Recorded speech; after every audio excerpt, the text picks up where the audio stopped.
Hey guys, in this video I will show you how to add dual clock widget to iPhone lock screen. Alright, so let's begin with the video. So in order to add a dual clock widget on your iPhone home screen, you have to follow these steps. First, go to your iPhone home screen.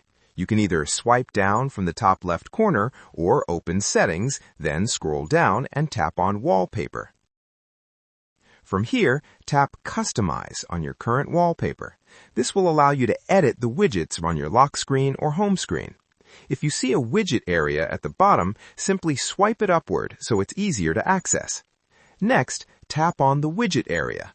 If the clock widget isn't already added, scroll down through the widget list and select Clock.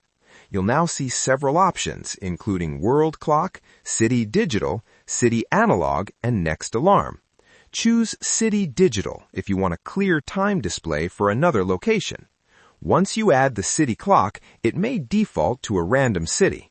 Tap on the widget, then either scroll through the list or search for the specific city you want. For example, you can select Los Angeles to display a different time zone alongside your current location. This way, you'll be able to see your local time and another city's time at the same time on your screen. And that's it. So that's basically how you can add dual clock widget to iPhone lock screen. So that's all for this video. See you in the next one. Thanks.